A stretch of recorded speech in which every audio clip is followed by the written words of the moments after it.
बिस्मिल्लाहिर्रहमानिर्रहीम। अस्सलाम वालेकुम। आज हम बनाएंगे इमली की खट्टी मीठी चटनी की रेसिपी।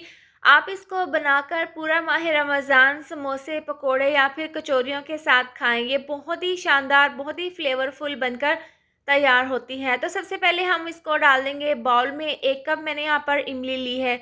सबसे पहले हमने क्या करना है, हम इसके अंदर डाल देंगे 1 कप बॉयल किया हुआ पानी। फुल गरम हमने इसके अंदर पानी डालना है। पानी डालकर इस पानी में हम इसको अच्छे से डिप करके 1 घंटे के लिए कवर करके रख देंगे। अब देखें, इसको गर्म पानी में भिगोकर रखे हुए 1 घंटा हो गया है। इसके बाद हम हाथों से इसको मसल कर इसके ऊपर जितना भी गूदा है वो हम निकाल लेंगे। ये बहुत ही अच्छे से नरम हो गई हैं और ये आसानी से इसके ऊपर से तमाम गूदा जो है वो निकल जाएगा। इसके बाद हम एक अलहदा बाउल ले लेंगे और उसके ऊपर हम छलनी रख देंगे।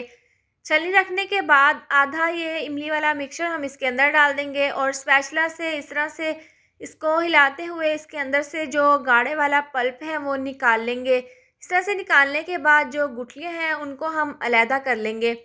तो पहले हम हाफ़ डालकर इस तरह से कर लेंगे। जब इस तरह से ये तमाम इसका जो गाढ़े वाला पानी है वो निकल जाएगा तो हम इसके अंदर थोड़ा सा और मज़ीद पानी डाल देंगे ताकि इसके अंदर से अच्छा से ये गूदा निकल जाए। तो इस तरह से ये निकालने के बाद जो हाफ़ रह गया था वो भी दोबारा से हम इसके अंदर डाल देंगे और इसको भी हम इसी तरह से अच्छे से साफ़ कर लेंगे। तो यहाँ पर हमने इमली का जो गाढ़े वाला पल्प था वो अलहदा कर लिया है और गुठलियाँ हमने अलहदा कर ली हैं। इसके बाद हम एक कढ़ाई में डाल देंगे 1 चम्मच के करीब ऑयल और इसको गर्म कर लेंगे। ऑयल गर्म होने के बाद 1/4 चम्मच इसके अंदर डाल देंगे ज़ीरा और हल्का सा ज़ीरे को हम ऑयल में फ्राई कर लेंगे। इसके बाद हमने जो इमली का पल्प अलहदा किया था वो हम इसके अंदर इस तरीके से डाल देंगे। डालने के बाद इसको मिक्स कर लेंगे और इसको हम पकने के लिए रख देंगे। और जब इस तरह से इमली का पल्प पकना शुरू हो जाएगा तो हम इसके अंदर डाल देंगे 1 कप के करीब गुड़, जिसको मैंने छोटे छोटे पीसीज में तोड़ लिया है। ये डालने के बाद तकरीबन 4 चम्मच इसके अंदर हम चीनी के डाल देंगे और चीनी डालने के बाद इसको मिक्स कर लेंगे और स्लो आंच पर दोनों को हम मेल्ट होने तक पकने के लिए रख देंगे।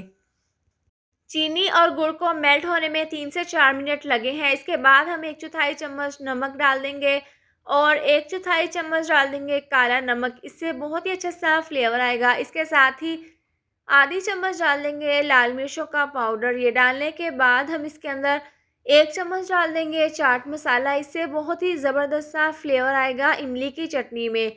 और लास्ट में हम इसके अंदर डाल देंगे आधी चम्मच अदरक का पाउडर। ये डालकर इसको अच्छे से मिक्स कर लेंगे। अब हमने स्लो आंच पर इमली का जो पल्प है इसको गाढ़ा होने तक पकने के लिए रख देना है। इमली की चटनी जो है वो अच्छे से पकना शुरू हो गई है। अगर आप इतना पतला इसको रखना चाहते हैं तो आप रख सकते हैं, वरना तो आप गाढ़ा कर लें। तो हम मज़ीद इसको 3 से 4 मिनट के लिए और अच्छे से पका लेंगे ताकि ये और मज़ीद अच्छे से गाढ़ी हो जाए। इमली की चटनी को मज़ीद हमने अच्छे से पका लिया है। आप देख सकते हैं ये काफ़ी अच्छे से गाढ़ी हो गई है। तो इस पॉइंट पर हम चूल्हा बंद कर देंगे क्योंकि ठंडा होने के बाद ये मज़ीद गाढ़ी हो जाएगी। इसके बाद लास्ट में हम 2 चम्मच डाल देंगे चारों मगज़। इससे इसकी लुक बहुत ही ज़बरदस्त आएगी और ये खाने में भी बहुत ही इमली की चटनी मज़ेदार लगेगी। इस तरह से इसको मिक्स कर लेंगे। अब इसको हम ठंडा होने के लिए साइड पर रख देंगे। तो तैयार है मज़ेदार सी इमली की खट्टी मीठी चटनी। आप देख सकते हैं ठंडा होने के बाद ये मज़ीद गाढ़ी हो गई है। तो आप इसको बनाकर पूरे माह रमज़ान के लिए स्टोर करके रख सकती हैं और आप जब भी समोसे पकोड़े या फिर कचौरियाँ बनाएं तो उसके साथ सर्व करें। आप यकीन करें ये बहुत ही मज़ेदार और फ्लेवरफुल इमली की खट्टी मीठी चटनी बनकर तैयार हुई है। इसके साथ ही अगर आपको मेरी ये वाली रेसिपी अच्छी लगे तो इसको लाइक और शेयर करें। चैनल पर नए हैं तो इसको सब्सक्राइब कर दें और साथ दी हुई बेल को भी प्रेस कर दें ताकि मेरे आने वाली हर नई वीडियो का नोटिफिकेशन आपको मिलता रहे। अल्लाह हाफिज़।